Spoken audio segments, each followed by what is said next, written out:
but we do the same kind of ministry. And so it worked. And I think we take a pretty aggressive approach to outreach and outside the four walls. And as a result of it, we have seen a lot of people come into the church that have never stepped foot in the church before.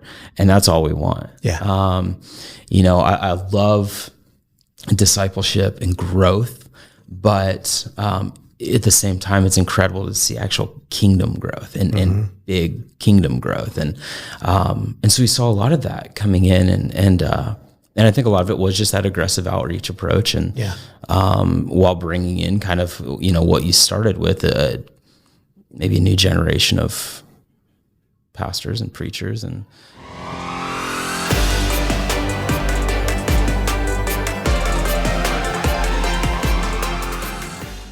this is Ryan Hanson, pastor of Timberlake Church in Castle Rock.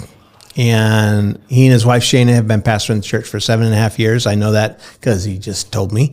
And we're going to have a conversation today, which I'm really looking forward to. I have not had this conversation with too many people because it's hard to find people who are young enough, a generation far enough to have this conversation about. But I want to talk about the difference in leading a church from your perspective, Ryan, and relative to my perspective. I know my perspective.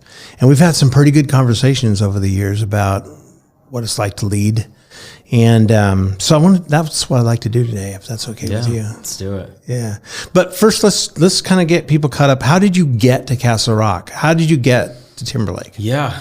So I moved out here when I was in middle school. My dad pastored in town, so I was here for a few years. I left after I graduated. Actually, I left halfway through high school, came back, finished out high school here on my own. My parents were in Tennessee at the time, so I knew of the area. I was in student ministry for 10 years, and we had always kind of wanted to come back to the Northwest.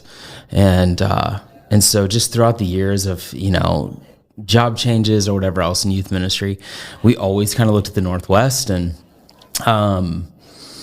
I had found a posting for Castle Rock, and I'm like, oh, that's weird. And I had a buddy of mine that lives out here. Were you in Tennessee at the time? No, I was and when we came here, we moved here from St. Louis. Oh. So we did youth ministry in Florida, in Indiana, and St. Louis.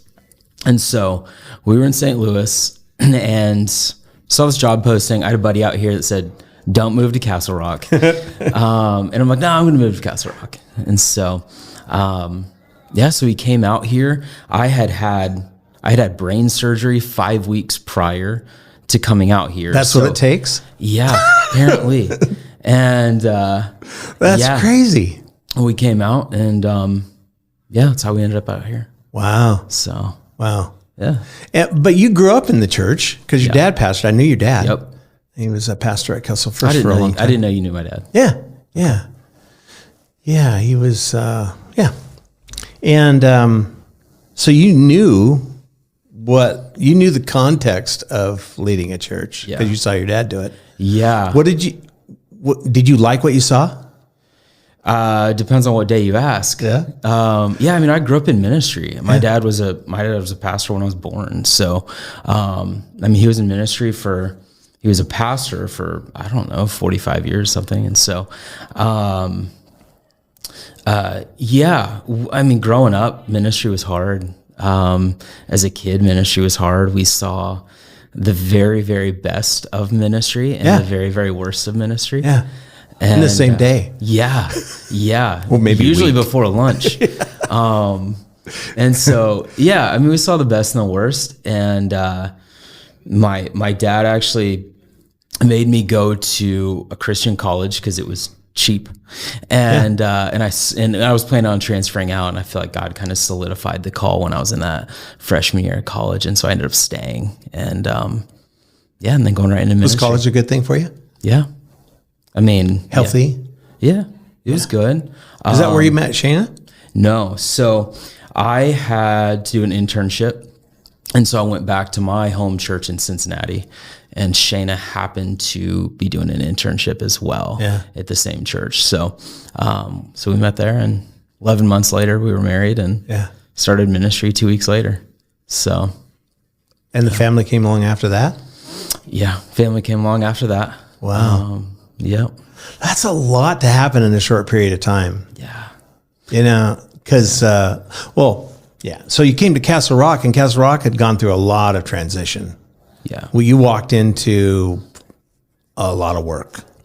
Yeah. When we got here, it was, I think it was about 10 months after Timberlake took over the Rock Church. Maybe you should explain a little bit what Timberlake is. Okay, so Timberlake is a church in Redmond, and they have had a few different iterations of campuses, and multiple campuses down to a few. And so Timberlake Castle Rock is technically a campus. We're about 2.5 hours away, and so it's a little different of a model, live speaking, all that kind of stuff. Yeah. But a little bit of different model. But Timberlake came in about 10 months before I got there to kind of save a church that was about to close their doors. Right. And so they had seen some stuff over the years. The church itself is about 25 years old, I think, something like that. And so I came in about 10 months after Timberlake took over, and it was rough. It was rough at first. Why did they think that Castle Rock would be a good place to have Timberlake? Was it connected with a person? It was connected to a person. And so the former pastor had a friend at Timberlake, and Timberlake had a little bit of a history kind of coming in and saving the church right before they closed. Yeah. And so pretty much he had called his friend and said, this is what's going on. And so Timberlake took over. There were a couple other churches that were also in that conversation. Yeah. But so Timberlake came in and he stayed there for those 10 months and then moved on. And we came in and got started. And that was the first time you were lead pastor. Yeah. Had you been the youth pastor thing before that? Yeah, so I was a youth pastor. I was a youth pastor for 10 years prior to that. Yeah. And I was probably 2 years over my youth pastor, time frame. We went a little long in that. Yeah. And so when we came out here, it was a campus of a church. And so for me, I was like, okay, well, this is probably a good stepping stone. Yeah. Cut my teeth on campus ministry. It ended up not really being like campus ministry. Right. And so, very different, and I'm not necessarily cut out for that. And so it kind of took on its own identity. Yeah. And it's been great. So did you ever have the conversation with your dad where you sat down and said, I think it's time, I'm gonna look at this position as lead pastor. What do you think, Dad? Oh yeah. I mean, I've talked to my dad for, my whole career. Yeah. And, at this point it's been 17 years of pitching all that stuff to him. And ironically, he's about to come on staff. With you? Yeah. Oh my gosh, that's so cool. So, yeah. Cool. So he, because he'd been through a lot. Yeah. As a pastor, did he say, yeah, you're going to love it, Ryan? I think that like I said, I've seen the best and the worst of ministry my whole life. I don't think it was ever veiled. Yeah. And so, my parents did a really good job of protecting us as kids, but we're not dumb. Yeah. And so we saw that, and there was never a point where he tried to steer me away from it. Yeah. And I think that wouldn't think he would. Yeah. No, but even from a parental protection type thing, he knows the call, and he knows what it looks like and what it's supposed to be. And so, the reality of ministry is, sometimes it's tough. And so, my parents have always been there through all the tough stuff, but I don't know, it's expected. Yeah. So you've been leading for 7.5 years now. You got a pretty good idea of what this experience has been like relative to what you thought it might be like. Yeah. You've had opportunities to try some things differently, to be creative. Yeah. You've had an opportunity to kind of own things a little bit, take responsibility for the direction things are going. I'd like to talk a little bit about the difference in the way that you lead in your generation and how I lead in my generation. Because one of them is I realize that in the next, 5 years, a lot of leaders in my generation are going to be stepping out of the pulpit.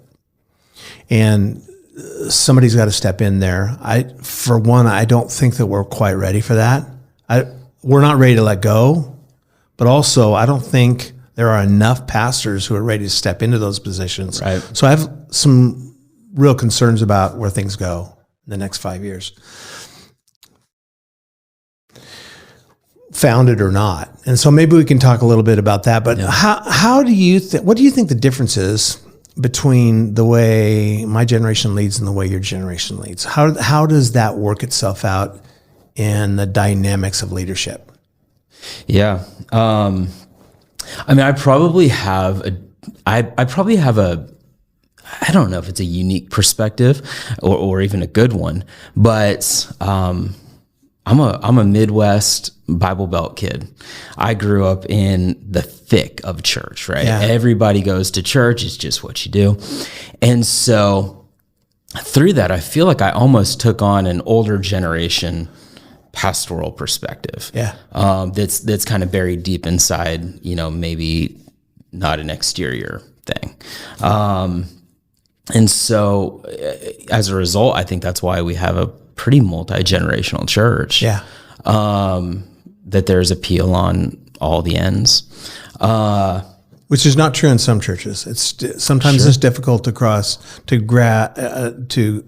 have people who from different generations gravitate towards you as a leader for whatever reason. Right. Sometimes it's hard for young people to go to a church where there's an older pastor and vice versa. So it is a little bit unique. And I've been to churches where it's all young people too. Right. Yeah. Well, and that was our fear.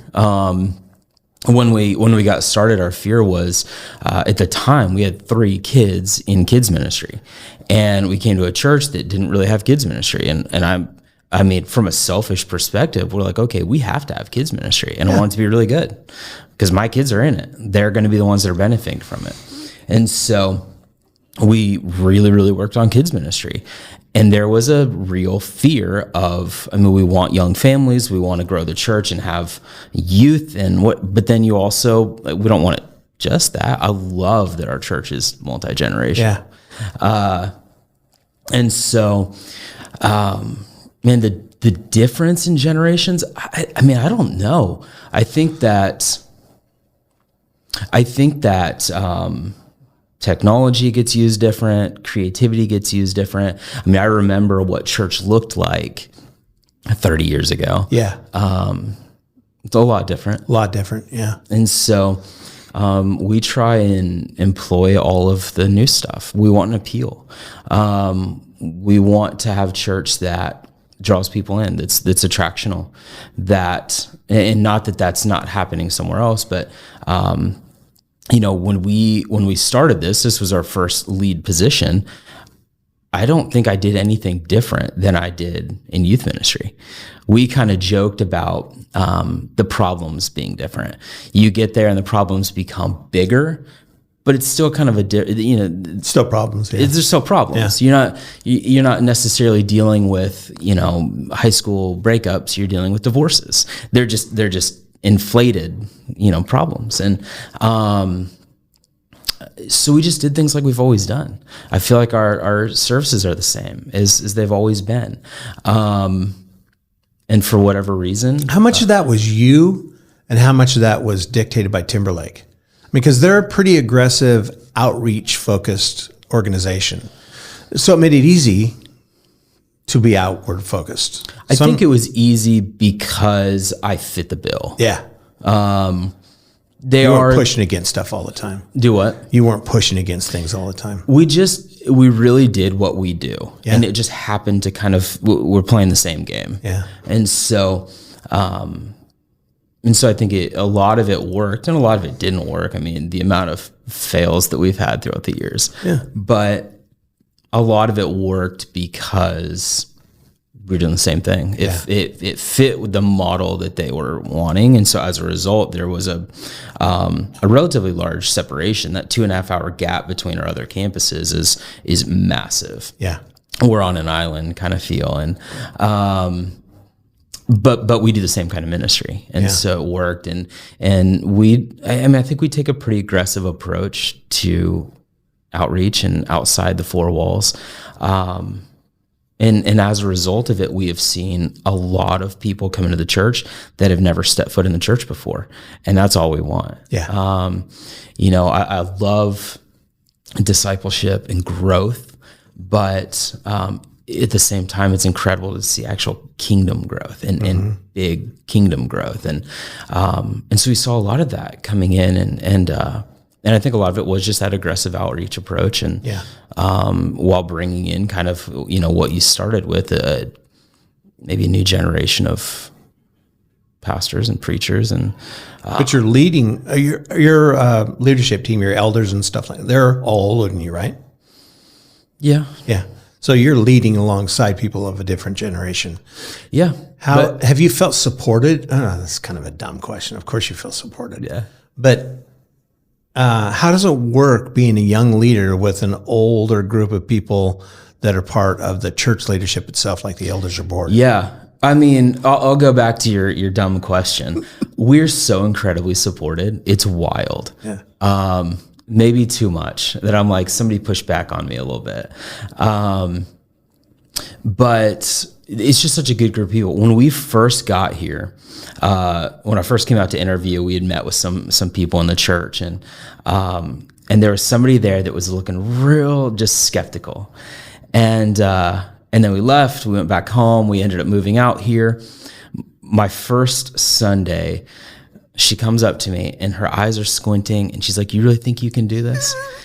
And it wasn't like what a great line. It wasn't like "we think you can do it." Yeah. It was like, "Yeah, you're gonna fail." And they're probably my biggest supporters. Yeah. And what do you think what was she looking for at that moment, hoping to see in you, do you think? I think that she looked at age. And so at the time I'm, 32, 33. And I think that she's looking at age saying, yeah, not a chance.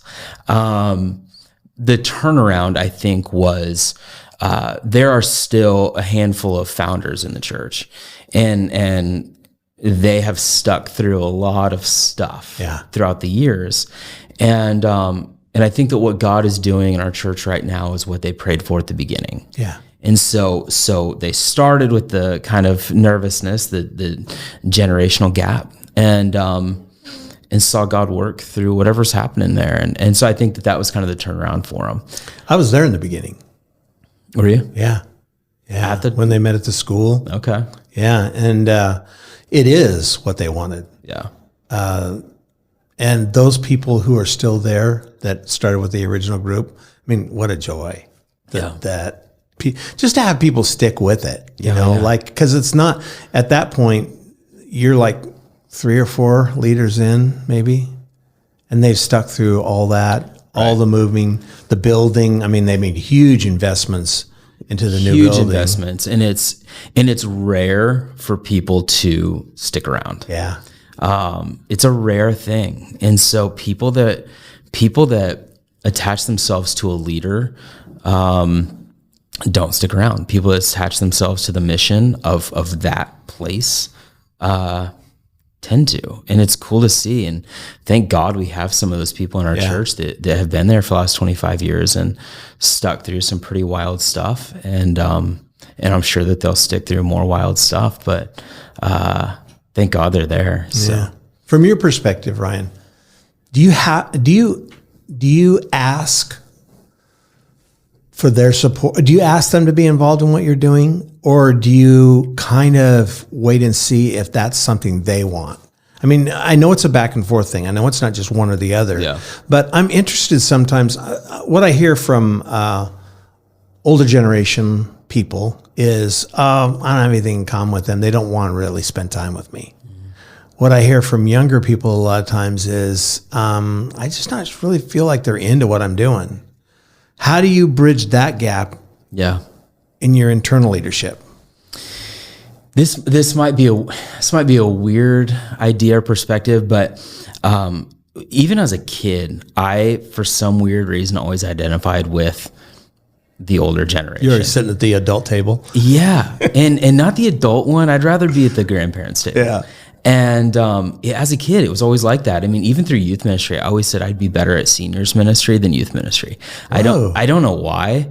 I like a generation two ahead of me. What is it that you like? What are you attracted to?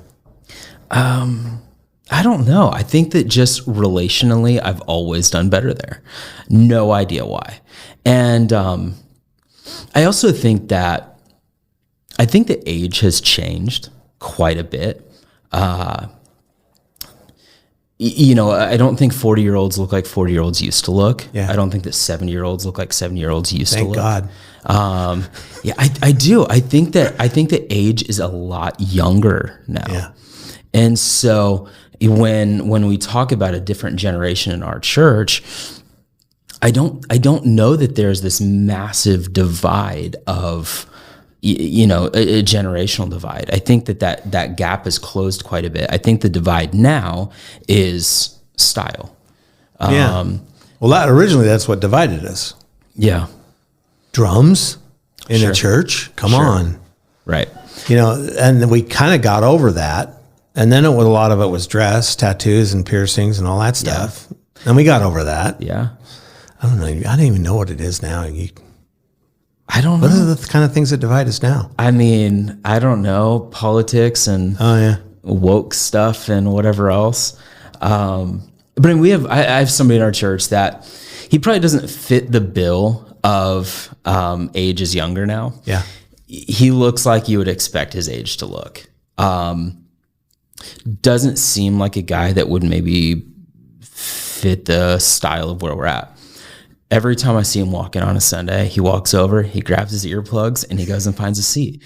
And I'm like, good on you, because I think that, I mean, the way that I look at church is we're all on the same team. Yeah. And so if our style doesn't fit your bill, great. Let's find a place that does, that you feel comfortable, that you can grow, and we're on the same team. We're just in different buildings, and so. It's cool to see that. And at the same time, we've had people that have left our church for style, but have come in and said, hey, there's no problem with you or the church. We just we fit better here. And it's like, great, absolutely do it. And so looking for comfort. Yeah. I don't look at age as a thing. Because we have a lot of young families. Our kids ministry is booming. And then we have people that this will be their last church. Yeah. So. And how do you feel about being the leader of a multi-generational church? It's got to be pretty fulfilling. Yeah. Good. I mean, if you're going to go after something, that's a pretty cool thing to go after. Yeah. Yeah. No, of course. I love it. I love it because every generation, every even style, preference, comfort level, they'll bring something different to the table. And so if society is this mixed bag, this hodgepodge of people, the church is going to be this hodgepodge of people. And so they're all going to bring their unique things to it. Sometimes it's good. Sometimes it's not as good. But they bring things that we need. Yeah. When the church first started growing, it was just brand new Christians, people that never walked in, maybe people that are having their idea of what church is kind of dismantled because they only know it from TV or they only know it from, their childhood Christmas services, that kind of thing. And it was growing with young families, and it actually was difficult because we didn't have anyone else stable helping to build the church, and a handful of people. And so eventually we started getting some maybe long-term believers in there to kind of help with the work. But it's a healthy mess. It is. I mean, like, I've always looked at the church like a family as opposed to an organization. Yeah. And you really, I mean, you can, but you really can't pick your family. I mean, you're sitting next to people who are very different than you. Right. Think differently, act differently, have a lot of different expectations, and you're kind of stuck with each other. You know, you can always leave and go to another church, but why not give it a shot? Why not work at it a little bit? Well, I don't think you get to convey that to people as much as you want to. I don't think people understand that as much as you want them to. Yeah. But you can go to another church because you don't like the people at my church, but you're going to get there and it's just a mess of people too. Yeah. And you'll be starting all over again relationally. And it's a lot of work. Yeah. Becoming a family is work. Right. It takes a lot of investment, a lot of time, a lot of crazy experiences, and the shared experiences are the things that I really have a heart for. Is because remember when we did this and we went camping and everybody got sick, you know, all that kind of stuff that you do together with the church family. That's just really makes me feel good to be part of it. Yeah. Yeah, for sure. Absolutely. Everybody's, I don't know. I think that when you buy into kind of the love for your community that you have there, the other stuff doesn't matter as much. My wife came home yesterday. She works at a boutique here in town. And there was a couple from the church that came in and they, I think they've been coming a few months. Yeah. And so they came up to her and asked her, you know, are you Shaina? And she's like, yeah. And they were kind of explaining who they were, and they've been coming for a few months, and talked about how much they loved the kids ministry. And then one of them said, you know, we don't benefit from it anymore because we don't have kids in kids ministry, but we love that you invest so heavily in the kids ministry. Yeah. And then the other one corrected him and said, no, we do benefit because these are the ones that are being raised up for the church. Yeah. Like, these are like, we don't want to talk about next generation anymore. We want to talk about the now generation. But the reality is that we are building adults all the time. We're taking these kids and we're trying to teach them how to be lifelong Christians. My entire youth ministry was I looked at it and I'm like, okay, you're doing youth ministry, but the reality is I'm trying to take 7 years and build students that will be 65-year Christians. Yeah. And so we want to do that. And it was cool to hear somebody in the church say, no, this is what's next. And I think that that's where the church is. You know, at the beginning of this, you talked about, you know, a younger generation filling the pulpits. I think we're getting further and further away from having those people to fill the pulpits. Yeah, here we are. And it's concerning, you know.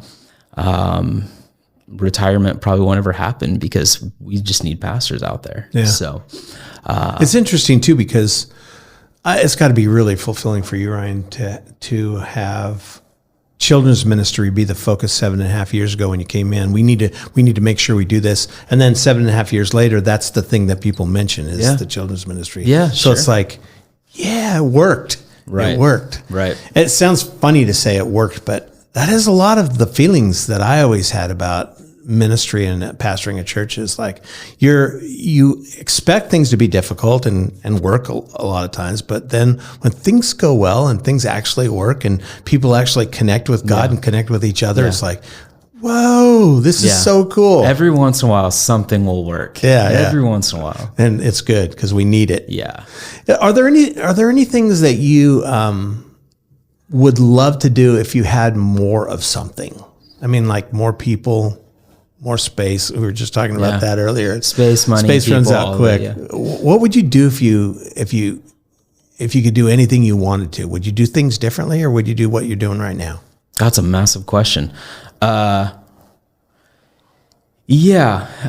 think you do it on a grander level. Yeah. You know, more money, more time, more space. I think we could all use more of everything.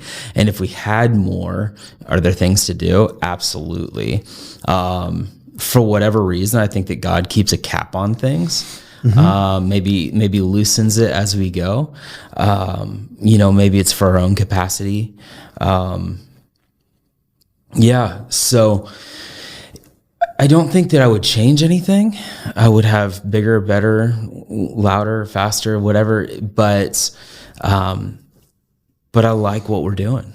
It does seem like church is more expensive now than it ever has been. Isn't it? Like it costs a lot of money just to make things work. Right. I think about the older model of the church in the 50s and 60s, and it was a building, and you did what you did in the building and everything, and you did stuff outside and you did stuff in people's homes, but it seemed like it was a lot less complicated. Mm-hmm. Now it seems extraordinarily complicated, especially, going through COVID was like crazy. COVID fast forwarded the church years. Yeah. You got to it was just cutthroat. You had to figure it out, and church got a lot more expensive. Tech got brought into it. Creativity got brought into it. Yep.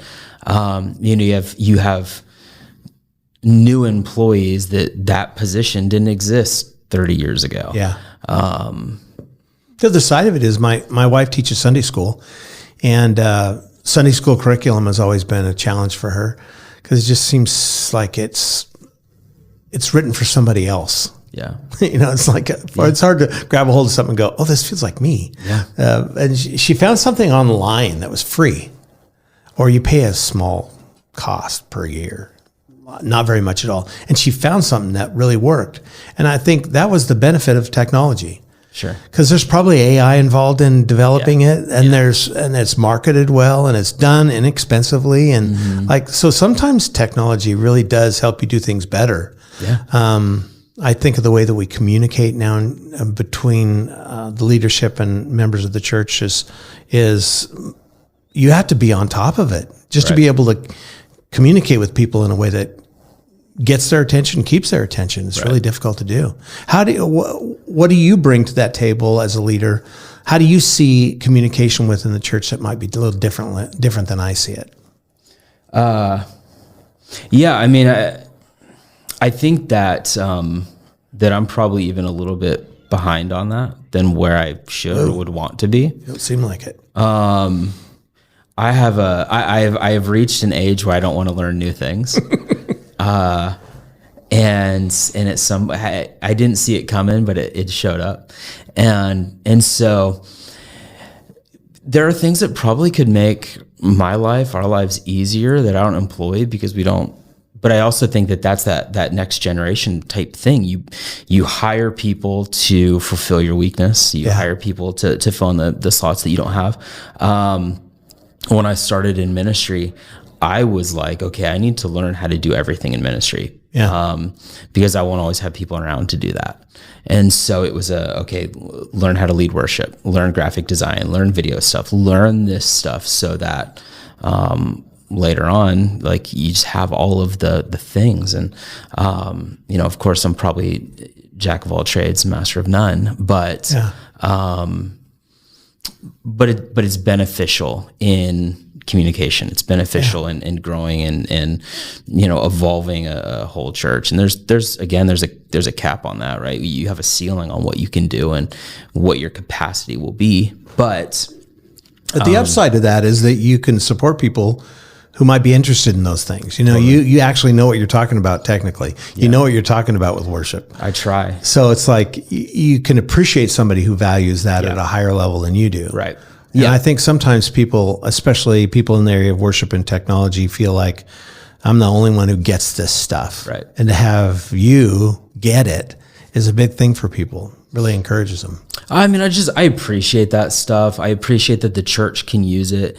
Thank God that the church eventually at some point figured out that we can bring in some of the outside stuff to increase the message. And for me, for our church, for what we do, everything is just about just increasing that message. How can we get it out easier? How can we get it out louder and better and, adapt it to our community and the people around us? I don't know that we're hitting on all cylinders by any means, but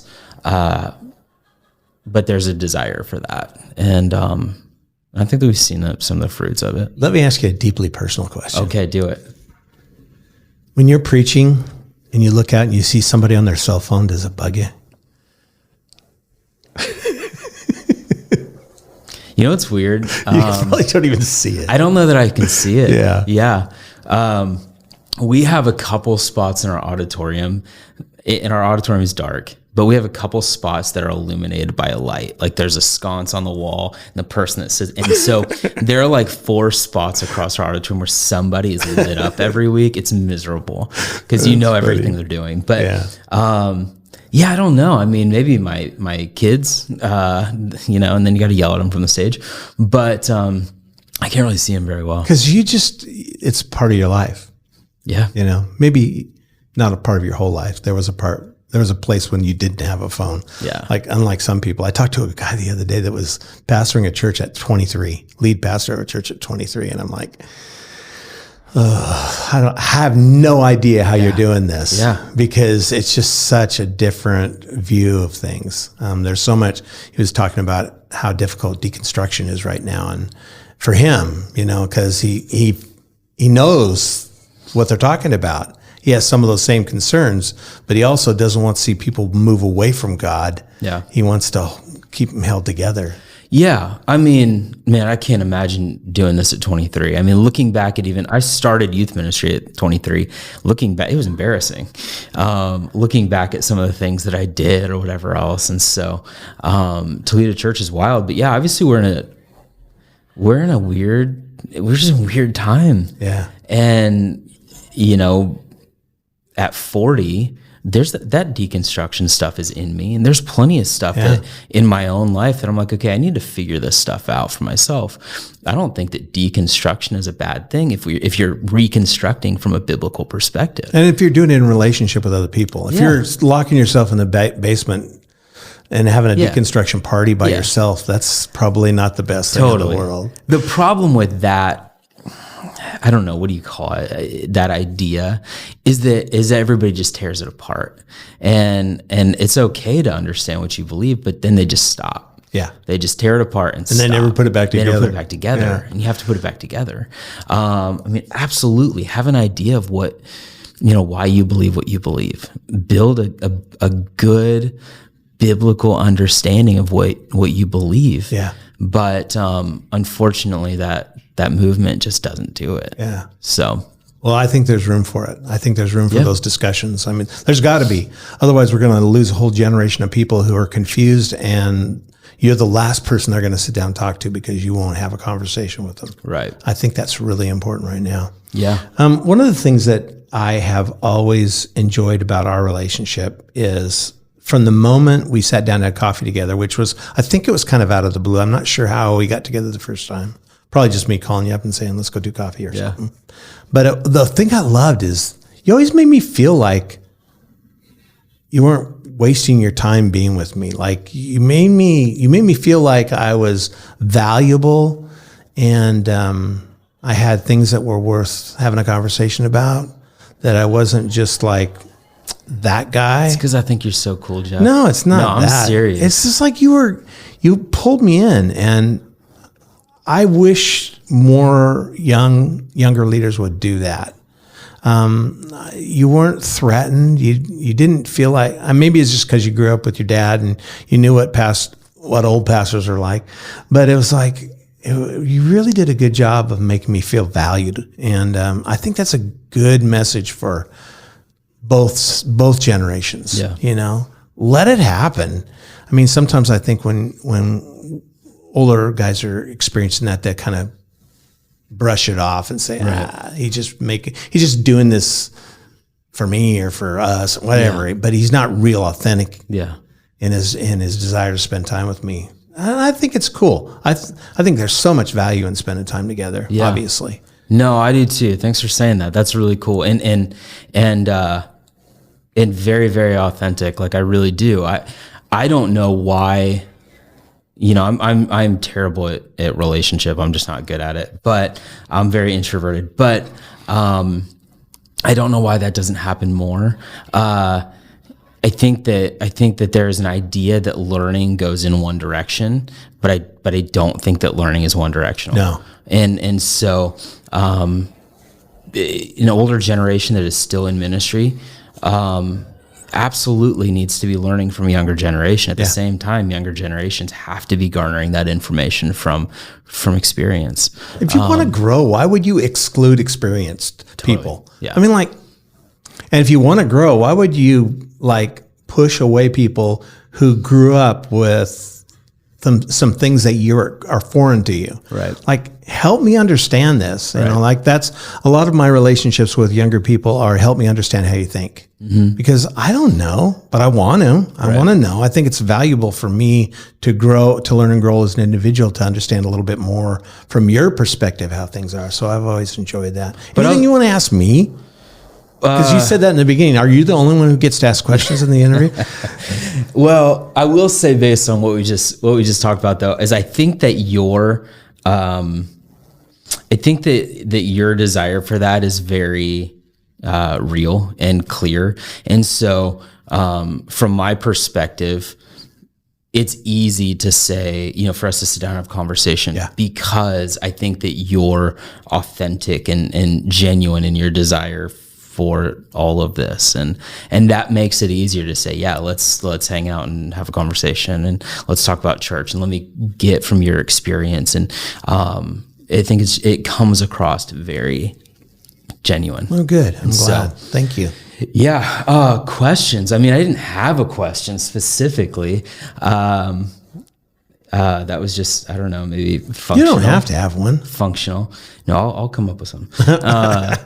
No, I just think it's cool. I'm glad that, I love this. I love from the first time we started talking, I have always said the city serve. I love it. I love what you're doing and what you're trying to accomplish, and not even with maybe motive or agenda, just life in ministry. I appreciate people that do life in ministry together. And so I think that's cool. Me too. Yeah. There's so little time. I think you said, why don't we do this more? I think the reason why we don't do it more is just because of time. I think that if we have so little margin, and we were talking about that earlier, how I'd gotten rid of some things in my life to create more margin since my wife retired. And it's just the coolest thing in the world. It's so much fun to have a little bit more time. And I realized how my value for what I was doing professionally was linked to having every space of time filled. Yeah. And I was more valuable when I was so busy that I didn't have any extra time. But so there's the question. So isn't time is subjective, right? Yeah. Except that there's only 24 hours. There is, but you get to choose how you use it. Yep. And so I think the question is, you use it on what you value. We all get to make the decision on how we use our time. If this type of thing, is a value, technically, how do we increase the need for that value? If you have something to teach, if you have, if learning goes in both ways and something's coming from you, but there's not somebody that's saying, okay, of the time I have, that's of little value. Yeah. Because I have to do this, I have to do this, I have to do this. How do we bump that up? Well, I can see it in people's eyes when I try to encourage it. Yeah. But what is that? What's the answer to the this experience is of value, right? Your background, it's of value to somebody younger that's learning or coming into something, but maybe doesn't have time. Yeah. But they do have time. It's just not high enough on the value chart. How do we bump up that value? Do you like carrot cake? Do I like carrot cake? Yeah. Why would I put a vegetable in a dessert? No. I love carrot cake. Yeah, it's fine. But I love really good carrot cake. I've had some really bad carrot cake too, because I like carrot cake. Carrot cake gets shoved in front of me. Some of those carrot cake cupcakes from local grocery stores are not what I'm talking about.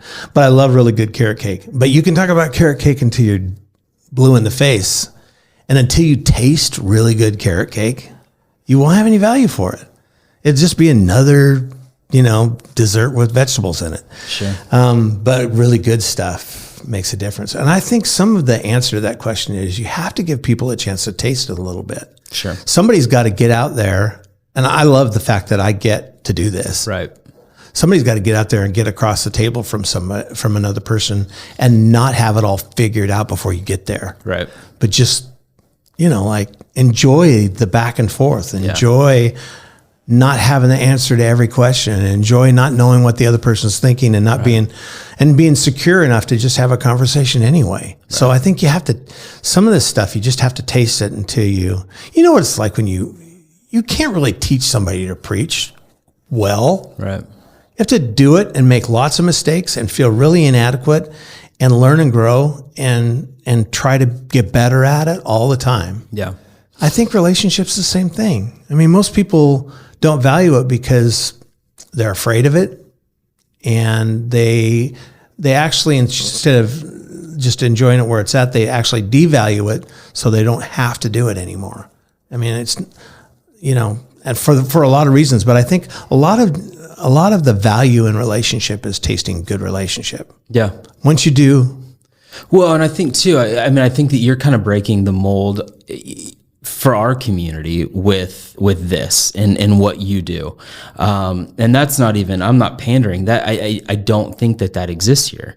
I think that there are relationships, but I don't think that there's a functional aspect of it. And I think that what you're doing with your, we talked about the panels, and we talked about even this and these podcasts and the conversations. I don't know that it's happened so much here, and it's kind of bringing technology into it. But we're in a world now where there's, you asked me about podcasts earlier. How much do I listen to podcasts? Yeah. There's no shortage of podcasts. Right. It's just we're in an information age, and there's no shortage of it.